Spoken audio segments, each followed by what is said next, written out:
மட்டக்களப்பு மாவட்ட செயலகத்தின் புதிய கட்டட தொகுதிக்கான அடிக்கல் நாட்டும் விழா இன்று நடைபெற்றது.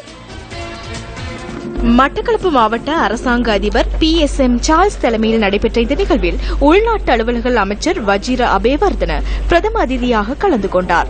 804 மில்லியன் நிதி ஒதுக்கீட்டில் மட்டக்களப்பு திராய்மடுவில் புதிய மாவட்ட செயலகம் நிர்மாணிக்கப்படவுள்ளது. வடக்கிலும் கிழக்கிலும் அதிக பணத்தை ஒதுக்கி அபிவிருத்தி மேற்கொள்ளுமாறு ஜனாதிபதியும் பிரதமரும் எனக்கு தெரிவித்தனர். மக்களின் பிரச்சினைகளை செவிமடுக்காத அதிகாரிகள் இந்த பிரதேச செயலகத்தில் இருப்பதற்கு அருகதையற்றவர்கள். கோபத்தில் நான் இதனை சொல்லவில்லை. மக்கள் தான் முக்கியம். சிலருக்கு மக்களை பிடிப்பதில்லை. எதிர்வரும் ஓரிரு வருடங்களில் மிகப்பெரிய மாற்றங்களை செய்ய உள்ளோம். அரசு சேவை சுதந்திரமாக இருக்க வேண்டும்.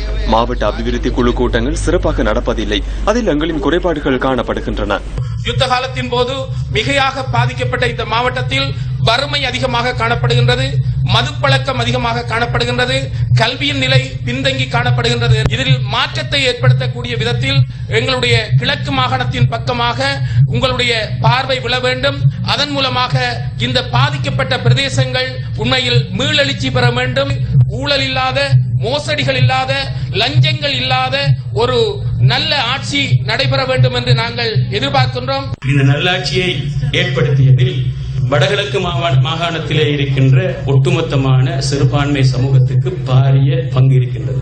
ஒரு கொடூரமான ஆட்சியை மாற்றி ஒரு நல்லாட்சியை கொண்டு வந்ததற்கு நன்றிக்கடனாக இன்று கிழக்கு மாகாணத்திலே கௌரவ ஜனாதிபதி அவர்களும் கௌரவ பிரதம மந்திரி அவர்களும் தன்னுடைய கவனத்தை செலுத்தி இருக்கின்றது. 16,000 மில்லியன் ரூபாய்கள் மாகாணத்துக்கு ஒதுக்கப்பட்டது மாத்திரமல்ல, பாரிய இன்னும் ஒரு சவால், நிதி இல்லை என்று நாங்கள் இவ்வளவு காலமும் எங்களுக்குள் கேள்விகள் எழுப்பிக் கொண்டிருந்த வேளையிலே இன்று எவ்வாறு இந்த நிதியை பாவிக்கப் போகின்றோருக்கு பாரிய கேள்வி இருக்கின்றது. நாங்கள் கடந்த காலத்திலே நல்லாட்சி வேணும் என்பதற்காக நாங்கள் பட்டுக்கொண்ட கஷ்டத்திற்காக எங்களை தேடி வருகிற நல்வரவுகள் இன்று எமது மாவட்டத்திலே ஒரு பாரிய பிரச்சனை.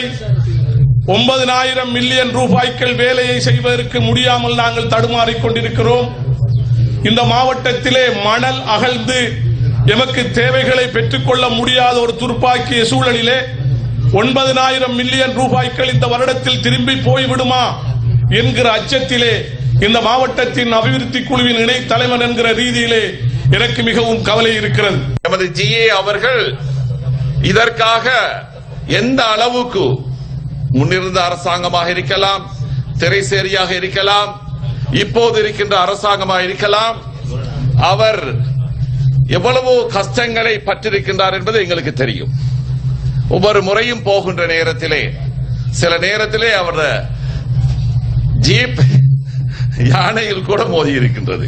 ஜனாதிபதி அவர்களுக்கும் கௌரவமிக்க பிரதம மந்திரி அவர்களுக்கும் விசேடமாக உள்ளூராட்சி உள்நாட்டு அலுவல்கள் அமைச்சர் திரு வஜிர அபேவர்தன அவர்களுக்கும் அவருடைய செயலாளர் உட்பட அவருடைய அமைச்சர் சேர்ந்த சகல அதிகாரிகளுக்கும் அமைச்சரவையின் அனைத்து அமைச்சர்களுக்கும் இந்த திட்டத்தை அனுமதித்து உதவி செய்த அனைவருக்கும் அதோடு எங்களுடைய அனைத்து உத்தியோகத்தர்களுக்கும் விசேடமாக இந்த மாவட்ட அபிவிருத்தி குழுவின் அனைத்து இணைத் தலைவர்களுக்கும் இந்த விடயத்தை எங்களுக்கு அனுமதித்து இந்த இடத்தை தெரிவு செய்வதற்கு எங்களுக்கு அனுமதி தந்து அனைத்தையும் ஒத்துழைத்த அனைவருக்கும் இந்த நேரத்திலே நன்றி தெரிவித்துக் கொள்கின்றனர்.